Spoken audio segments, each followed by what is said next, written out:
YouTube channel में आप लोगों का स्वागत है। और आज का जो हमारा टॉपिक है वो केबल टाइप कैसी है और straight throat, crossover, roll over और साथ में कैरियर सेंस मल्टीपल जो डिटेक्शन के लिए अपने एरर डिटेक्ट करते हैं उनका एक एल्गोरिथम आप देख पाओगे।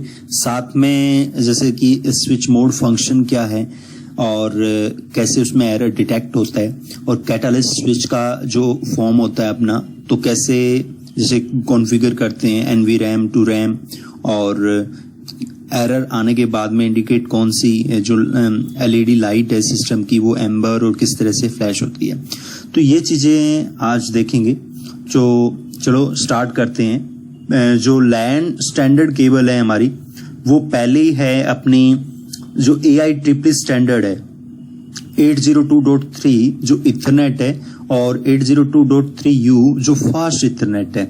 इन दोनों में डिफरेंस देखें तो अपना जो 3 है और विद 3U है, सिंपल 3 वाली जो फिजिकल बस और स्टार लॉजिकल टोपोलॉजी में यूज की जाती है, बट ये कोएक्सियल और ट्विस्ट पेयर है।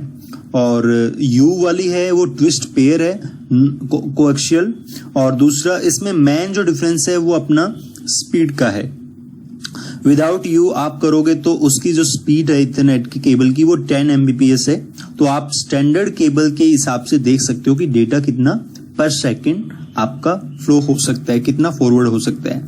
और जो U में है 802.3U उसमें आप 100 Mbps पर सेकंड यूज करोगे। साथ में हम दूसरी केबल देखें 802.3AB जो गीगाबाइट इथरनेट है, उसके साथ में 802.3Z जो गीगाबाइट इथरनेट है।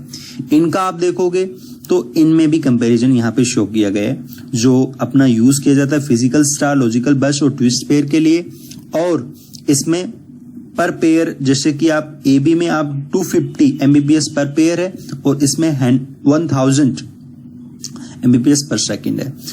और जो ये मोस्टली सेम है, both are the same but be the token ring और टोकन बस, इसके लिए हम दो केबल जो यूज करते हैं वो अपनी 802.4 और 802.5 ये IEEE standard for token ring and token बस।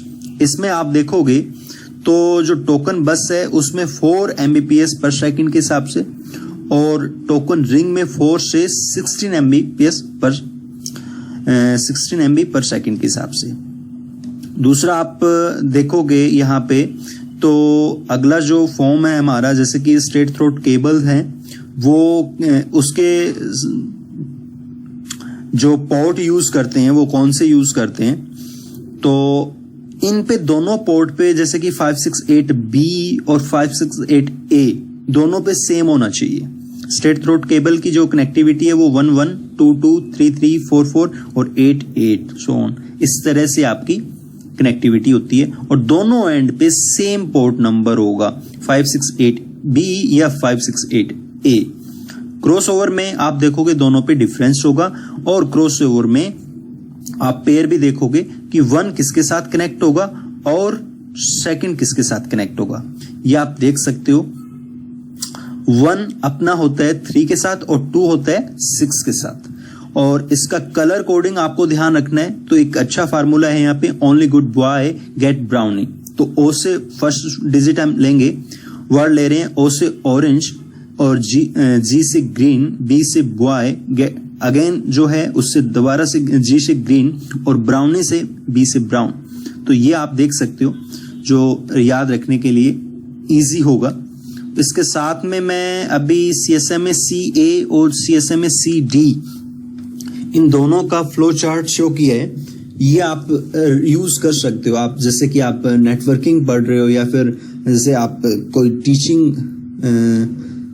टीचिंग करवा रहे हो इसके रिगार्डिंग, तो एक फ्लो चार्ट शो कर सकते हो। दूसरा कि जैसे कि हमारी डिग्री में लास्ट सेमेस्टर में ये यूज करते हैं, तो ये एक अच्छा मेथड है कैसे हम carrier sense multiple access collision avoidance करते हैं और उनका फ्लो चार्ट क्या है। ये एल्गोरिथम चलता है जैसे कि आपका कोलिजन डोमेन का इशू है, एक ही स्विच दो स्विच आपस में कम्युनिकेट कर रहे हैं और एक ही टाइम पे यदि वो अपना पैकेट भेजते हैं, फॉरवर्ड करते हैं, तो कोलिजन डोमेन कोलिजन होता है पैकेट का, तो उस केस में ये एल्गोरिथम काम करते हैं। तो इनमें आप फ्लो चार्ट में अच्छे से दिखाया गया, आप रीड कर सकते हो।